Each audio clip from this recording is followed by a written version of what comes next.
Assalamualaikum dan salam sejahtera. Yang berusaha kepada pengurusan SMK Bukit Gambir, yang dihormati kaunselor sekolah dan yang dikasihi pelajar-pelajar tingkatan 1 SMK Bukit Gambir. Okey, pertamanya cikgu mengucapkan tahniah kepada semua pelajar tingkatan 1 yang berjaya ditempatkan di SMK Bukit Gambir. Okey, saya Cikgu Siti Latifah binti Usman akan menerangkan tentang pengurusan kantin di SMK Bukit Gambir. Jadi selamat datang ke di Gambir Cafe Kantin SMK Bukit Gambir. Okey, baiklah anak-anak pelajar semua, ini adalah keadaan kantin atau di hadapan di Gambir Cafe. Mereka mengalu-alukan kedatangan kamu. Selamat datang di Gambir Cafe. Berbagai menu makanan yang sihat kamu boleh dapat perolehi di Gambir Cafe dengan layanan yang cukup memuaskan. Baik. Di Gambir Cafe terletak di mana? Di Gambir Cafe, kantin Sekolah Menengah Kebangsaan Bukit Gambir terletak di sebelah kanan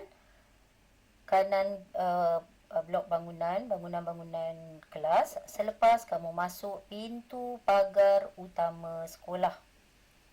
Okey. Carta organisasi pengurusan kantin Sekolah Menengah Kebangsaan Bukit Gambir, pengerusi Cikgu Sariman bin Hussein, pengetua SMK Bukit Gambir. Timbalan pengerusi Cikgu Abdul Rahim bin Muhammad Hussein, penolong kanan HEM SMK Bukit Gambir. Penyelaras Cikgu Siti Latifah binti Usman. Setiausaha Cikgu Yo Jingbon, AJK Cikgu Nur Hasdiana binti Aziz, Cikgu Nur Farhana binti Muhammad Jamal, Cikgu Muhammad Zaki bin Abu Bakar atau Mansur, pengerusi kelab staf dan pengusaha kantin. Baik, ini adalah perkara yang lebih penting untuk kamu kenali, insan-insan di sebalik di Gambir Cafe. Kita lihat carta organisasi di Gambir Cafe. Pengusaha kantin yang merupakan chef yang pertama iaitu Encik Muhammad Ansar bin Hanafi. Boleh tengok gambarnya tu. Okey, yang kedua, chef yang kedua Puan Sakinah binti Abdul Aziz, merupakan isteri kepada pengusaha kantin kita.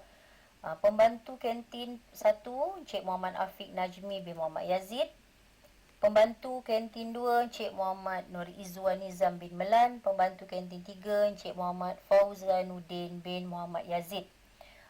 Jadi abang-abang ni lah yang akan serve kamu atau akan menguruskan makanan kamu yang kamu order, pembungkusan makanan kamu. Okey. Boleh. Jadi kena kenal pastilah muka dia orang ni. Buat kalau kenal nama pun lagi baiklah ya. Baik. Apakah prosedur yang perlu diketahui oleh pelajar-pelajar SMK Bukit Gambir, terutamanya pelajar tingkatan 1 yang baru saja yang akan bersemuka pada minggu satu lagi Okey. Baik, pertama prosedur memesan makanan. Sila perhatikan carta alih pesanan makanan. Okey, pada waktu pagi kedatangan kamu di kelas, kamu akan terus masuk kelas. Pada masa tu kamu perlu mengisi borang pesanan makanan beserta bayaran. Okey, borang pesanan makanan tu memang diedarkan oleh kaunselor dari kelas ke kelas. Okey, kemudian ketua kelas akan ataupun wakilnya akan menghantar borang pesanan beserta dengan duit bayaran di mana? Di kaunter kantin. Okey. Jadi pada waktu rehat nanti, pihak kantin akan menghantar bungkusan makanan mengikut blok ataupun ketua kelas akan mengambil makanan yang telah dibungkus di kaunter kantin. Seterusnya bawa ke kelas. Sampai di kelas, ketua kelas atau wakilnya mengedarkan makanan merujuk borang pesanan yang kamu isi pada pagi tadi. Yang kedua, pelajar makan di dalam kelas di meja masing-masing.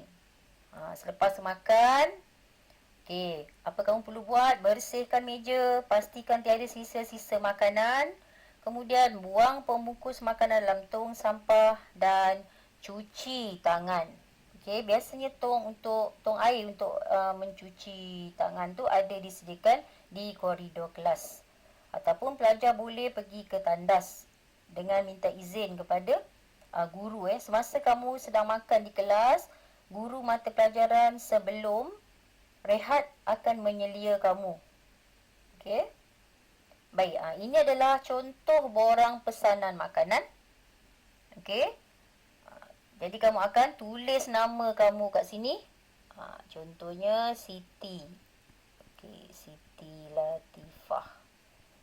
Okey, saya nak order nasi goreng kampung. Nak order ayam goreng, air mineral, buah-buahan. So, kiralah berapa jumlah kat sini. Okey, sertakan duit. Okey, makanan kamu, sebaik-baiknya kita ni makan makanan yang seimbang lah ya kelas. Maksudnya kita ikut suku-suku separuh. Ada nasi, ada karbohidrat, ada protein, ada buah-buahan dan air. Okey, ini contoh. Tulislah kat sini nama kamu nanti. Sertakan dengan duit. Kemudian ketua tingkatan serahkan di kaunter kantin. Baik. Apa dia SOP di kantin sekolah? Okey, pertama, murid perlu memastikan penjarakan sosial ketika berada di kantin sekolah jarak 1 meter. Ini maksudnya masa ketua kelas atau wakilnya pergi ke kantin atau kamu sendiri ada pergi ke kantin. Okey, untuk bertanya ke atau untuk membeli makanan, mesti pastikan ada penjarakan.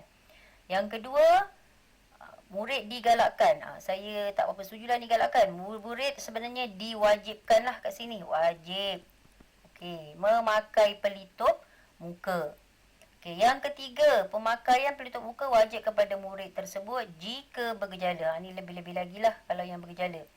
Yang keempat, murid perlu bergerak mengikut arah yang telah ditetapkan di kantin sekolah. Okey, bila kamu sampai kat kantin, ada sebenarnya anak panah, nak masuk lalu mana, nak keluar lalu mana Okey, murid perlu beratur dengan memastikan penjarakan sosial dilaksanakan ketika membeli makanan dan minuman di kantin sekolah.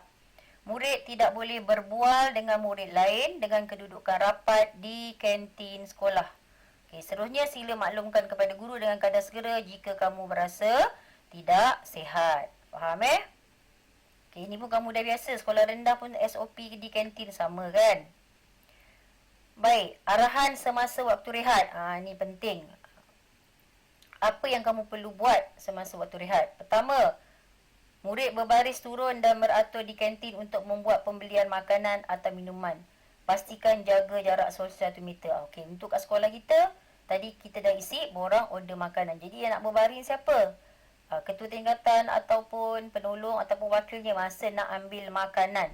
Okey, pastikan jarak sosial tu. Okay, yang kedua, tidak boleh makan di kantin. Makanan yang dibeli akan dibungkus dan murid bawa ke kelas. 3.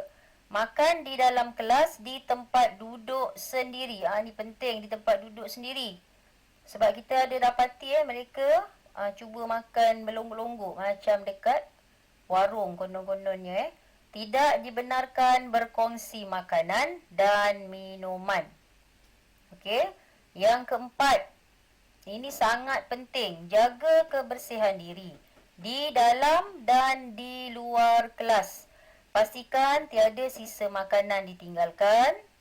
Tidak dibenarkan membasuh bekas makanan, sudu dan garpu di sinki di dalam tandas. Ini terutamanya mereka yang bawa bekal makanan dari rumah. Okey. Ini contoh tata cara makan di kelas. Okey, ni makan dekat meja masing-masing. Okay, paling baik sebenarnya kalau boleh bawa sudu lah. Sudu atau garpu. Jadi tak payah nak guna tangan ni. Okey. Baik. Seterusnya. Apa dia? Polemik pandemik. Okey, yang pertama. Adakah murid dibenarkan makan di kantin sekolah? Jawapannya, tidak. Semua murid makan di dalam kelas masing-masing semasa waktu rehat dengan seliaan guru.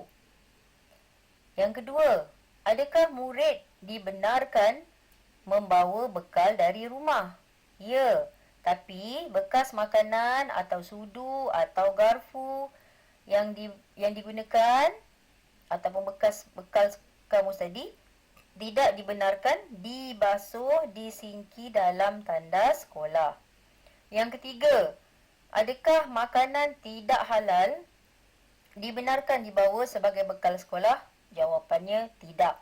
Dan yang keempat, adakah murid dibenarkan menjual dan berkongsi makanan? Juga tidak. Sebab cikgu ada dapati yang lepas-lepas, pelajar yang bawa bekal daripada rumah, mereka juga sebenarnya menjadi pembekal kepada rakan-rakan dalam kelas. Bukan kelas sendiri saja, malahan kelas-kelas lain. Dia jual makanan. Tak boleh, tidak dibenarkan. Kenapa? Sekiranya lah berlaku keracunan makanan, kita takuti pelajar akan salahkan pihak kantin. Dia kata makanan tu beli di kantin yang menyebabkan keracunan. Sedangkan makanan tu dia bawa daripada rumah ataupun yang dia beli daripada kawan-kawan. Okey. Yang kelima, adakah murid dibenarkan makan secara berkumpulan? Jawapannya tidak. Okey, kelas? Okey, murid-murid semua faham Okay, jadi kat sini cikgu nak buat beberapa peringatan lah. Okay, kemarin kamu telah mendengar taklimat disiplin daripada Ustaz Hanafi. Jadi sila patuhi disiplin sekolah. Okay, apa yang kita dapati waktu rehat lah yang selalu pelajar tidak mengikut peraturan, tidak mengikut SOP, tidak menjaga penjarakan. Mereka beramai-ramai pergi melawat tandas. Okey. Walaupun ada guru yang menyelia di dalam kelas, dia buat macam cikgu tu tak ada. Dia boleh makan melonggok-longgok, siap pergi ke kelas sebelah. Okey, kemudian mereka tinggalkan bungkusan makanan pembungkus makanan tu di bawah meja. Okey. Pembungkus makanan sila buang di tong sampah di luar kelas. Okey, dekat koridor nanti kamu tengok ada tong sampah berwarna hitam yang besar. Dalam kelas masing-masing pun ada tong sampah, tapi tong sampah kecil. Jadi tolong kalau pembungkus makanan sila buang dekat luar. Jadi nanti senanglah makcik-makcik cleaner untuk pungut pungutlah sampah-sampah tu. Baik. Kemudian kebersihan diri. Tolong jaga kerap cuci tangan ataupun sanitasi tangan. Sebelum makan cuci tangan, selepas makan pun cuci tangan. Baik. Itu saja daripada saya untuk penerangan tentang kantin. Diharapkan pelajar-pelajar dapat mematuhi dan mengikut disiplin yang telah ditetapkan. Sekian, terima kasih.